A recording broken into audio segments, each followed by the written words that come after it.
할렐루야, 참 좋은 아침입니다. 매일 아침에는 하루에 대한 새로운 기대가 담겨 있어야 합니다. 오늘은 또 주님께서 우리들에게 어떤 하루를 허락해 주실까요? 주님을 의지함으로 오늘도 시작할 수 있기를 원합니다.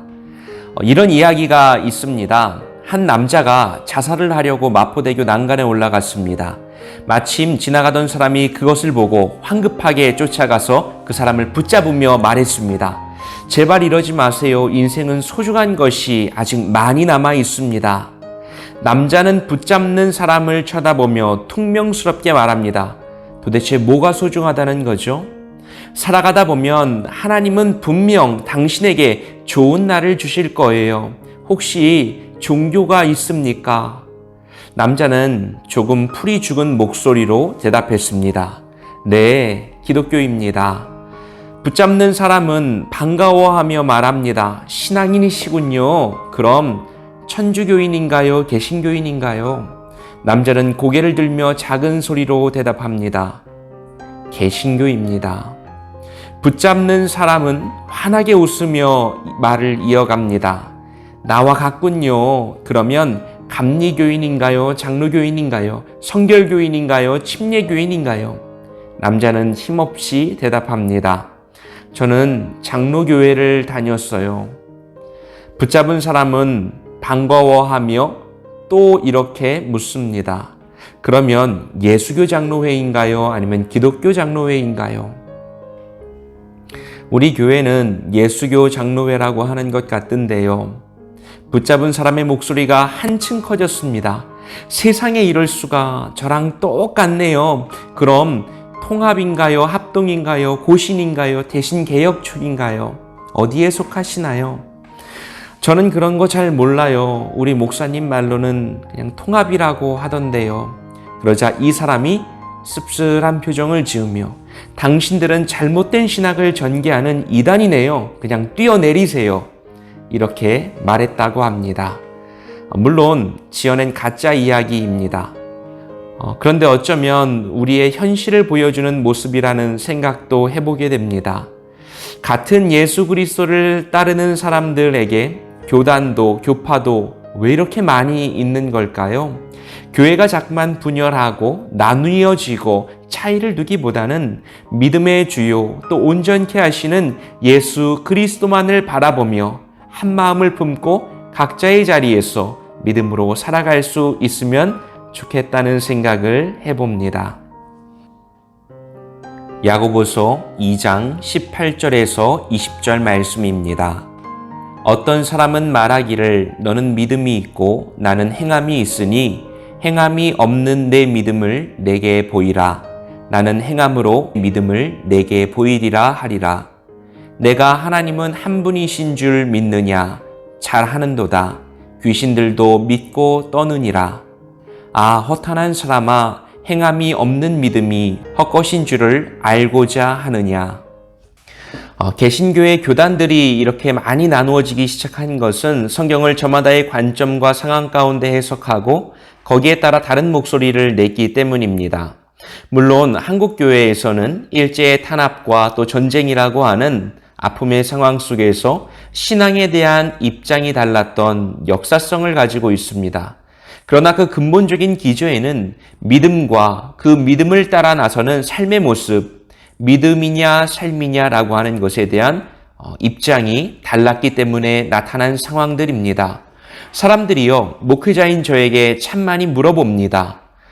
우리 꿈의 교회가 속한 교단이 감리교회거든요. 감리교회랑 장로교회는 어떻게 다른 겁니까? 감리교회랑 성결교회는 어떤 차이를 가지고 있습니까? 아는 대로 때로는 공부를 해서 필요한 부분들을 설명하기도 하지만 때론 현실 교회 가운데 교단의 차이가 나타나지 않는 경우도 참 많이 있습니다. 왜냐하면 같은 교단 안에서도 교회마다 다른 목소리와 특징들을 나타내기 때문입니다. 고린도 교회에 보내는 바울의 편지에는 한 교회 안에 각각의 다른 신앙을 추구하는 많은 분파들이 충돌합니다. 바울파, 아볼로파, 게바파, 예수파. 이들의 이름이 우리를 참 헷갈리게 하는데요. 바울도 아볼로도 게바도 다 예수를 따르는 신앙인들이었으니 그냥 예수파가 전체를 통합하면 될 것 같은데 현실은 그렇지 않습니다. 예수파도 예수를 순수하게 따르는 모임은 아니었다는 거죠. 이들은 저마다 나는 이런 신앙을 가지고 있습니다. 그러니 나는 이게 맞다고 믿습니다. 당신들은 틀렸습니다. 라고 말하면서 나누어져 버렸습니다.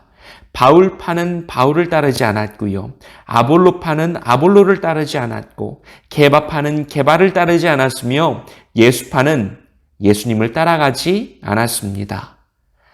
우리가 어제 살펴봤던 것처럼 고린도전서 13장에서 사랑이 제일이다 라고 말씀하는 데는 이런 배경을 가지고 있는 거죠. 그 무엇도 완전하지 않으니 믿음이 삶으로 나타나는 사랑으로 너희들은 하나 되어야 한다 라고 말씀해 주는 것입니다. 자, 믿음이냐 행함이냐 결국 이 둘은요 삶이라고 하는 하나의 공간 가운데 만나게 됩니다. 그런데 사람들이요 이것을 나누기 시작합니다. 어떤 사람은 말하기를 너는 믿음이 있고 나는 행함이 있으니 행함이 없는 내 믿음을 내게 보이라. 나는 행함으로 내 믿음을 내게 보이리라 하리라. 사람들이여 서로 자랑하기 시작합니다. 각자의 강점과 나타나는 모습들을 통하여서 사람들에게 어필하기 시작해요. 너는 행동하지 않았는데 어떤 믿음을 가지고 있는 거야? 너 가짜 아니야? 나는 행동하는 걸로 내 믿음을 보여줄게. 사람들이 서로의 약점과 부족을 가지고 나누어지고 분리됩니다. 내가 하나님은 한 분이신 줄을 믿느냐? 잘하는도다. 귀신들도 믿고 떠느니라. 하나님을 나누지 말라고 말씀합니다. 우리가 믿는 주님은 한 분이십니다. 그분은 세상을 창조하시고 우리는 그분의 호흡을 통하여 지은 바 되었습니다. 그분은 우리를 사랑하사 독생자를 주셨으며 그분의 죽으심과 부활하심을 통하여 우리는 생명을 얻게 되었습니다. 그 힘이 오늘 나를 그리스도인으로 살아가게 합니다. 누구든지 그 은혜를 경험한 사람은 하나님의 나라를 꿈꾸며 각자 자기에게 주어진 삶의 십자가를 지고 주님을 따라 살아가게 되는 것입니다. 말씀이 계속해서 이렇게 말해주죠. 허탄한 사람아, 행함이 없는 믿음이 헛것인 줄을 알고자 하느냐. 여러분, 오늘을 살아가는 우리들의 모습은 참 다양하고 복잡합니다. 우리 모두는 자신이 서 있는 자리에서 각자의 십자가를 지고 주님을 따라 나가고 있습니다. 살아가는 삶의 자리도 다르고요. 믿음의 분량도 다르고요. 보고 듣고 느끼고 마주하고 아파하는 현실도 저마다 다 다릅니다. 그러나 차이에 집중하기보다는 우리가 따라가는 방향에 집중할 수 있으면 좋겠습니다. 너와 내가 어떻게 다른지 그것을 분석하기보다는 너와 내가 어떻게 주님을 향하여 나아갈 수 있을지를 다짐할 수 있으면 좋겠어요. 사람은 서로를 마주 볼 때에 판단하고 싸우게 됩니다. 사람은 같은 곳을 향해 나아갈 때에 서로의 형편을 채우고 돕게 됩니다. 한 분 하나님을 향하여 서로를 위로하고 격려할 수 있는, 그래서 함께 달려나갈 수 있는 우리가 되기를 축복합니다. 우리가 믿는 하나님은요, 믿음의 고백만 듣기 원하시는 하나님도 아니고 삶의 열심과 노력만을 기뻐하시는 하나님도 아닙니다. 날마다 주어진 오늘을 진실하게 살아가는 사람, 그리고 그 가운데 사랑으로 서로를 격려하며 세워주는 사람, 주님은 그 목적이 주께로 온전히 향한 우리 공동체를 통하여 영광 받으시기 원하십니다.